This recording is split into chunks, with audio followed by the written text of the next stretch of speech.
Hey there, my name is Megan Clanahan. I am the co-owner of Houston Moms, and it is our pleasure to bring to you a monthly health topic every single month. And can you believe it? We are at the last one for the year. The trees can't give it away here. And so we thought it would be super prudent to talk with UTMB Health about holiday safety.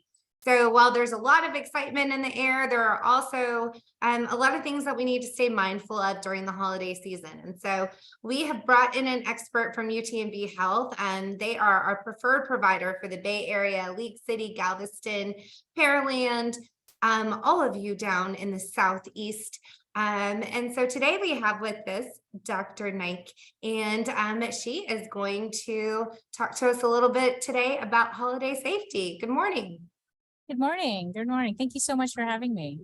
Thank you for joining us. So can you share a little bit about you and your specific area of practice with UTMB Health? Absolutely, yes. I am a pediatric surgeon, which means I take care of children who need surgery and children who've had injuries from all ages, starting from babies all the way to 18. I recently joined UTMB to lead the division of pediatric surgery. We're a growing division here. And I was at Texas Children's prior to that, where I led the trauma program. And so I care a lot about kids not getting injured, but when they do get injured, I know how to take care of them too. Yes. So that's perfect. The ultimate goal is that they don't end up with you. And so anything we can do to keep our kids and our families safe and healthy this holiday season. So we're just going to dive right in. Let's talk about toy safety. What should parents be considering when they're buying toys for their children? Okay, yeah. So if you have young children, it's really important to make sure they don't get a hold of button batteries.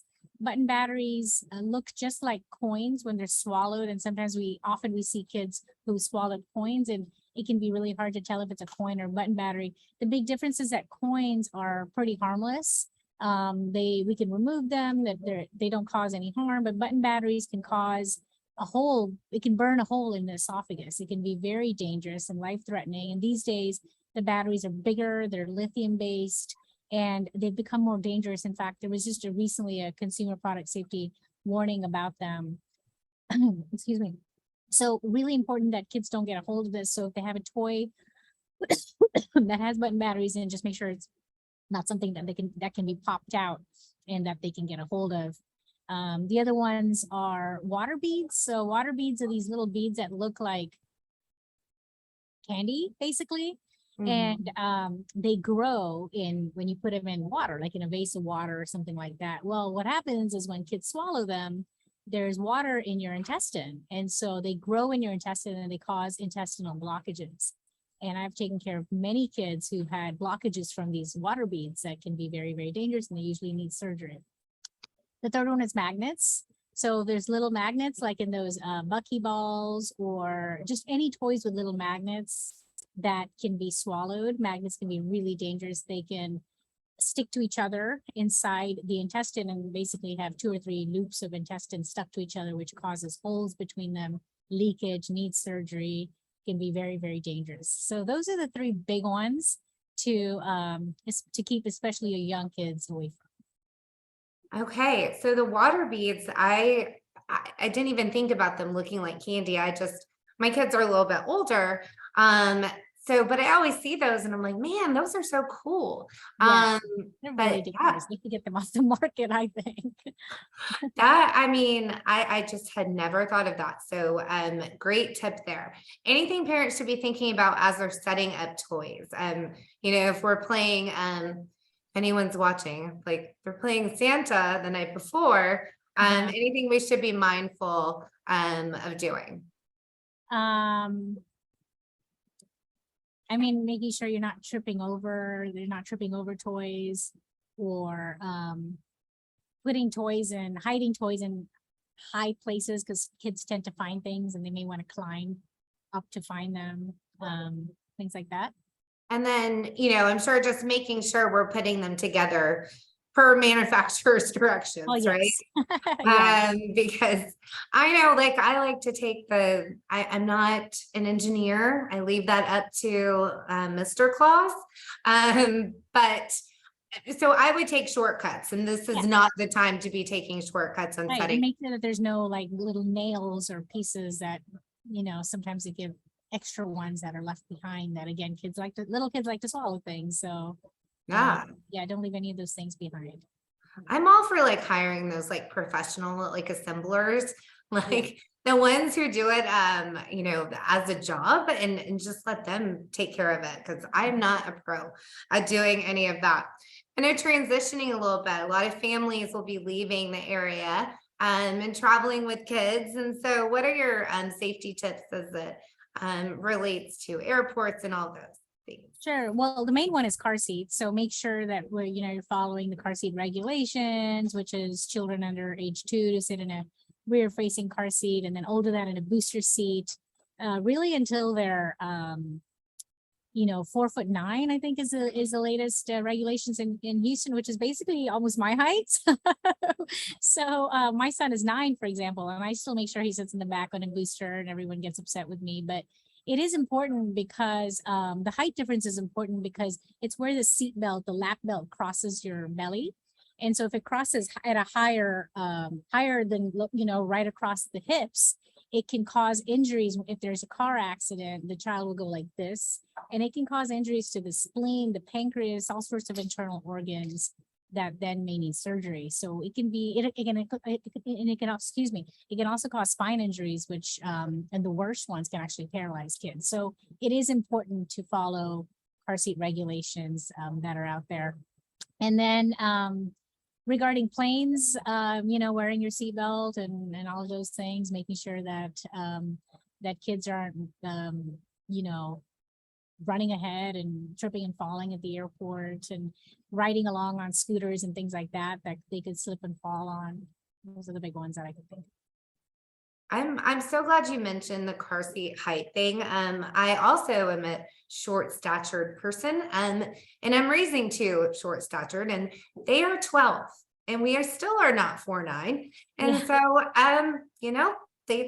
they hitch a ride in a little booster, and it's not worth it. Do you have any tips on when you're going, like, let's say you're traveling somewhere, you're flying, and you're gonna plan on using Uber, rental cars, or are there any recommendations you have on getting booster car seats there? Yeah. So so a lot of people, rental car companies will actually rent car seats for an extra price. For older kids, you can take them with you. There's these really cool seats that you can actually blow up and then inflate. They're called bubble bomb or something. Not that I'm, promoting any sort of product. It's just what I've used as a mom. And when you're not using them, you can roll them up and put them in your purse. So they do make these things that are travel proof. But if you don't want to carry a big car seat, if you have a younger child, then a lot of these companies will rent, you'll be able to rent. Okay. Just not the cost you want to skimp on this year. So Yes, go ahead and make sure you get those rental cars. Okay, or rental seats. Launching into another big one. We just came off Thanksgiving. And so to talk about food seems like I'm a little full still. But let's talk about holiday food safety. What tips do you have in regards to that? I think that watching the bones in fish bones and chicken bones and things like that, for younger kids, those can definitely get stuck in the esophagus, sometimes cause perforations. Not eating too many sweets, even though that's a hard one. But yeah, I mean, those are the big ones that I can think of, sometimes. And I'm thinking about just like not leaving your food out too long, because we tend to graze at our house. And then it's like, how long has this been out? For sure. And kids tend to get constipated pretty easily. So I think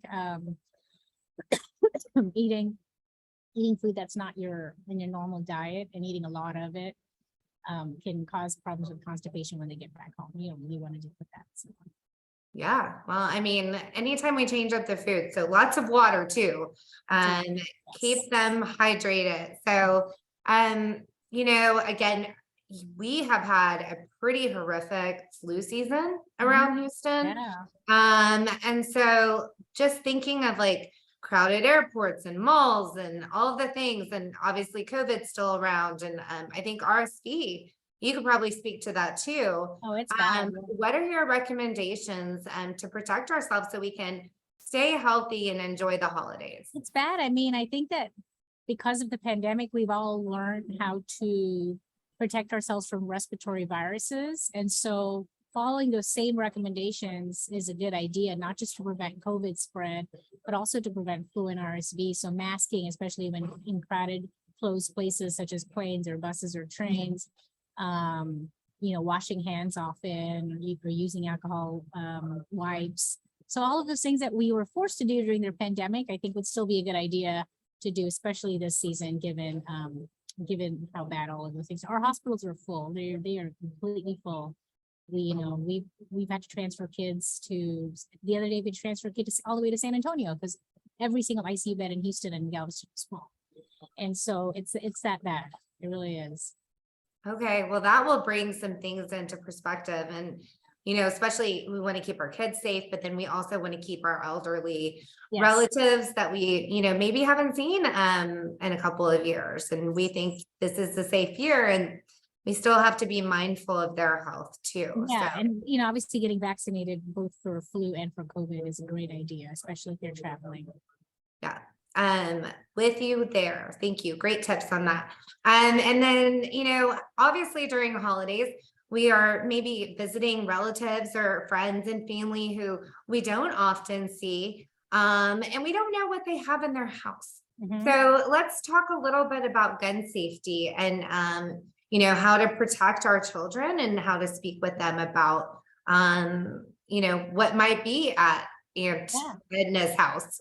Sure. I mean, this is a topic that's near and dear to my heart only because I've seen way too many kids being shot, injured, or killed from accidental or unintentional shootings from guns found at home.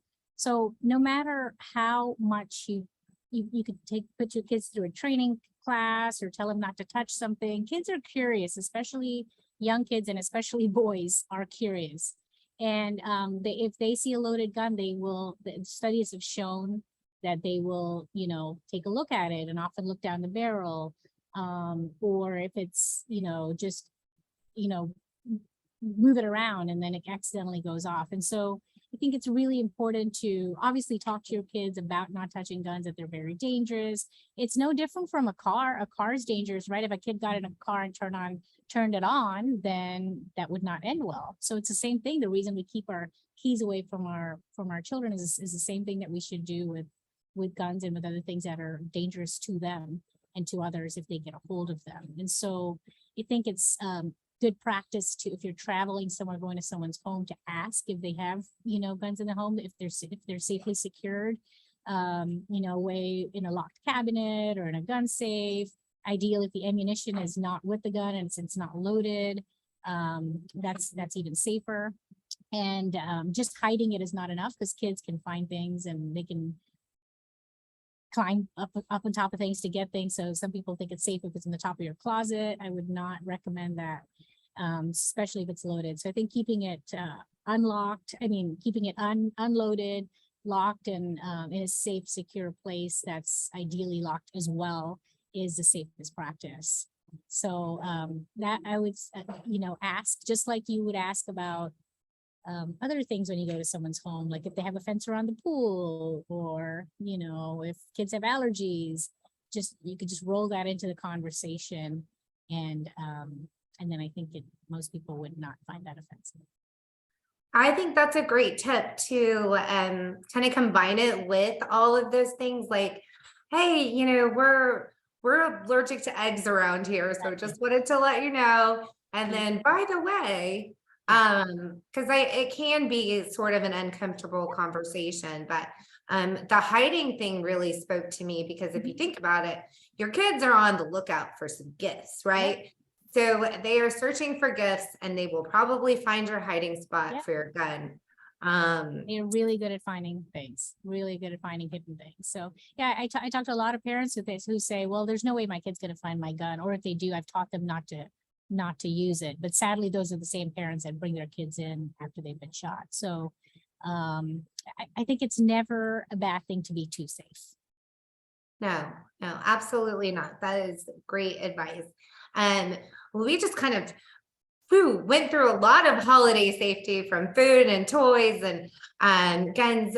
Anything else that you would add to make the holidays in Houston a little bit safer for our moms? I think if it gets cold, fire safety is an important one. I mean, I know when we had the big freeze, when was it, last year, a couple of years ago, there was fires that were in closed spaces. There were space heaters. There was, carbon monoxide poisoning. We're not used to cold weather in Texas. And so I think we need to be extra cautious when we do have cold weather, because we may not know the best practices regarding fire safety. So being aware of that. Excellent. And especially when we have extra decor out, too. You don't want to have like a space heater too close to your Christmas tree, all the things that could be combustible. So there's a lot to think about this holiday season, but we definitely want to make sure that all of our viewership stays healthy and safe. This year, we're grateful for UTMB in providing such great tips. And we had talked prior to this video.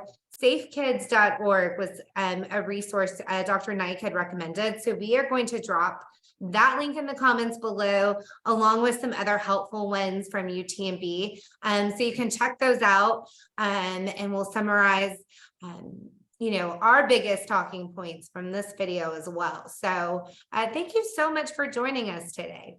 Anytime. Thank you so much for having me. Have a happy great. Holidays, despite all of this talk. It's gonna everyone is going to be safe and healthy and happy. Yes. So from our house to yours, we wish you a very happy, healthy holiday season. And we'll be back in 2023 with more topics from UTMB Health. Until then, we'll see you next time. Thank you.